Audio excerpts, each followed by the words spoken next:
so. Just about dinner time. We'll be eating here, what, maybe 15, 20 minutes or so. We were just talking about dinner. Just talking about food. It's that time, of course.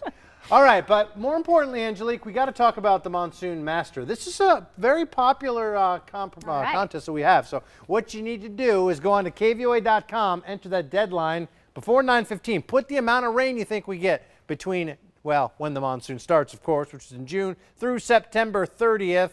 Should you get that right? Well, you get a grand prize, a whole home water softening system. That's retail valued at $5,000. Consolatory prizes as well. A carpet for, how about $500 at Carpet One? Not bad. Keep in mind, person guesses that quickest gets the prize. 69, kind of a chilly morning here across southeastern Arizona. That's 5 degrees below average for this time of year. Daytime highs 103, only 1 degree above average. So when you combine today's nightly low and the daytime high, we're going to go down. And this July day is a below average day. No complaints there. Blue skies, 100 degrees, looking good. 8% the relative humidity. West-northwest winds at 14 miles per hour. 101 Oro Valley, 100 Eastsiders. It's 100 in Vail and 100 at Ryan Field.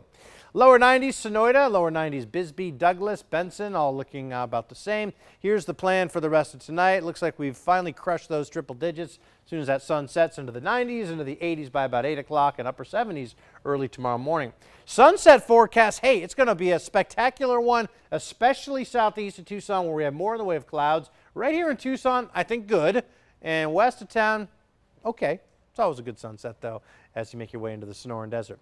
Let's go to Live Doppler. Not tracking anything in the way of showers today. Here's what's going to evolve. We have moisture starting to stream up now from Chihuahua into western sections of Texas is where it's really kicking. High pressure going to locate itself right here near the sort of panhandles of Oklahoma and Texas, and as a result, it's going to give us that flow that brings up showers our way.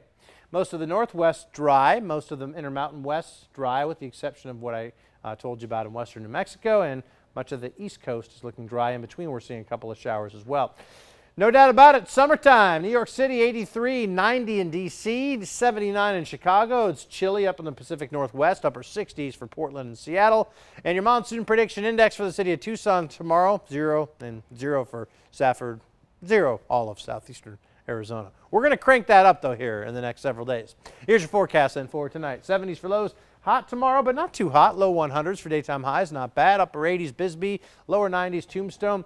Extended forecast does have some changes. The change comes in the form of some big-time heat, especially, well, let's get to the 4th of July first. 103 and dry, which is nice. Then big-time heat Thursday, 107. That big-time heat could be enough to trigger what moisture we have in the atmosphere at the time for a 10% chance of storms. Then that big-time heat allows more moisture to roll in Friday and Saturday for a 20% chance of storms. And if that weren't good enough for you, well, by Sunday and Monday, we're going to crank that dial back up to a 3 for a 30% chance of storm. So if you take the averages from Thursday to Monday, not any one day is epic, but if you combine all those days and put them together, I bet you a lot of places get a lot of rain on at least one of those days. All right, 2 thumbs up. Doing it. Looking good. Yeah. All right.